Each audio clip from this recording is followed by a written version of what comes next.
Assalamu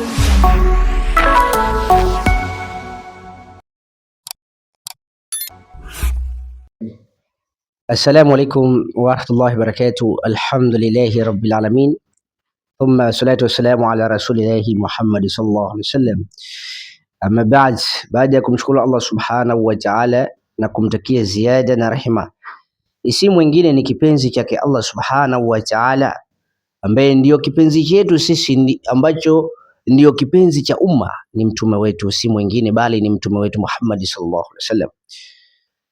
Awali ya yote, katika hali ya kumshukuru Allah na kutakia ziada na rehma zimwendee kipenzi cha umma, hatuna budi na sisi kusema alhamdulillah, kuwa na afya njema. Afya ndio kila kitu.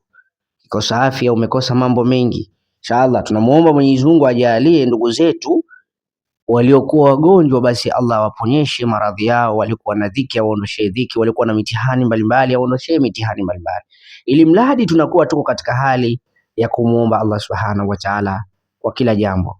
Allah awahifadhi wenye shida mbalimbali na watatulie shida zao. Leo hii ndugu zangu, nimekuja katika hali ya kuzungumzia jambo moja, ni adhimu sana. Nataka utege sikio, uwe tayari katika hali ya kulisikiliza jambo hili, na uwe nalo katika akili sana. Kama sio wewe, basi ndugu yako; kama sio ndugu yako, jirani yako, huenda likawa limemsibu na ukamsaidia. Na yoyote mwenye kumsaidia ndugu yake, basi fadhila kwa Allah subhanahu wa ta'ala hakosi. Leo tunazungumzia ni jinsi gani utamtibu mgonjwa, au ni jinsi gani utamsaidia mgonjwa ambaye, unisikilize kwa makini, kachukuliwa mgonjwa huyo, kapelekwa mpaka hospitali na kaweza kufanyiwa vipimo na kaweza kutibiwa pia hospitali, lakini mpaka ikafikia hatua madaktari wenyewe wanakwambieni, jamani, huyu tunakuombeeni mumuondoshe, tumrudishe wapi?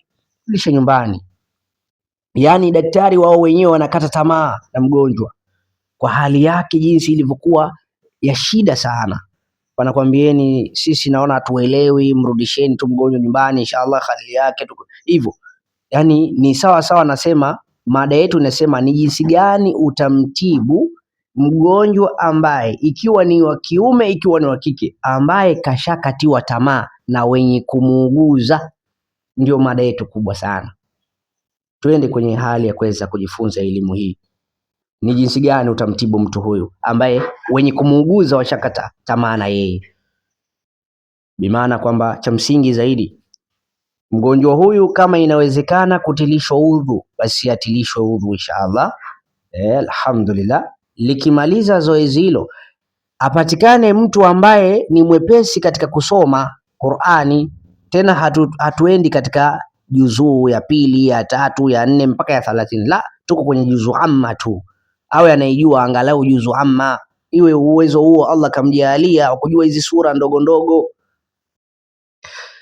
Akisha na yeye atatia udhu kamili wa sala, yani udhu kamili.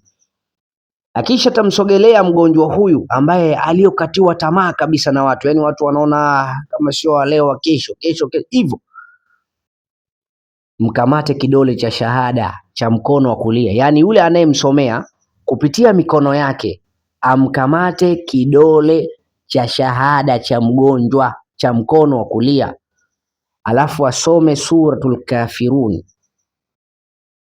Asome suratul kafirun, na nitaionja kidogo katika kuisoma. Tukisema suratul kafirun tunamaanisha baada ya a'udhu billahi minash shaitani rajim, bismillahir rahim, kul ya ayyuhal kafirun la a'budu ma ta'budun wala antum a'biduna ma a'budu, ila akhir aya, mpaka mwisho wa aya.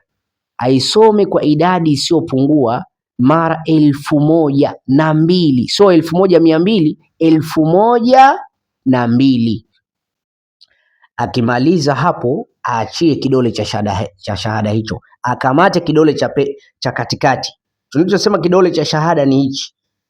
Atakikamata hiki, asome suratul kafiruni mara 1002. Akisha atakiachia hichi kidole, atakamata kidole hichi cha kati, atasoma suratul ikhlas. Tukisema suratul ikhlas maana yake bismillahir rahim, kul huwa Allahu ahad Allahu samad ila akhir aya, mpaka mwisho wa aya mara 1002. Akisha atakamata hichi kidole cha pete nacho atasoma suratul falaqi, bimaana bismillahir rahim kul a'udhu birabbi falaqi, nayo ataisoma mara 1002. Akisha kidole hicho atakiachia, atakamata kidole kidogo cha mwisho atasoma suratul nasi, manake bismillahir rahim kul a'udhu birabbin nasi malikin nasi, mpaka mwisho wa aya mara 1002. Alhamdulillah, kwa taufiki yake Allah subhanahu wa ta'ala. Mtume Muhammad sallallahu alaihi wasallam anasema kila maradhi yana dawa yake isipokuwa mauti na uzee.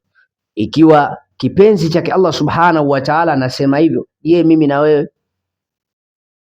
Kwamba ukisema kwamba maradhi haya yamekosa dawa, wewe unakanusha yale yote aliyoshushiwa Mtume Muhammad sallallahu alaihi wasallam.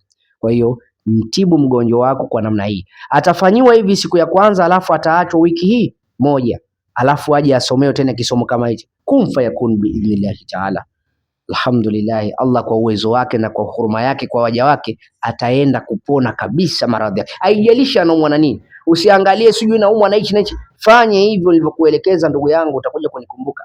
Alhamdulillah, faida hiyo ichukuliwe na ifanyiwe kazi. Sina la ziada kwenu, niseme tukutane katika vipindi vinavyofuata. Niseme assalamu alaikum wa rahmatullahi wa barakatuh.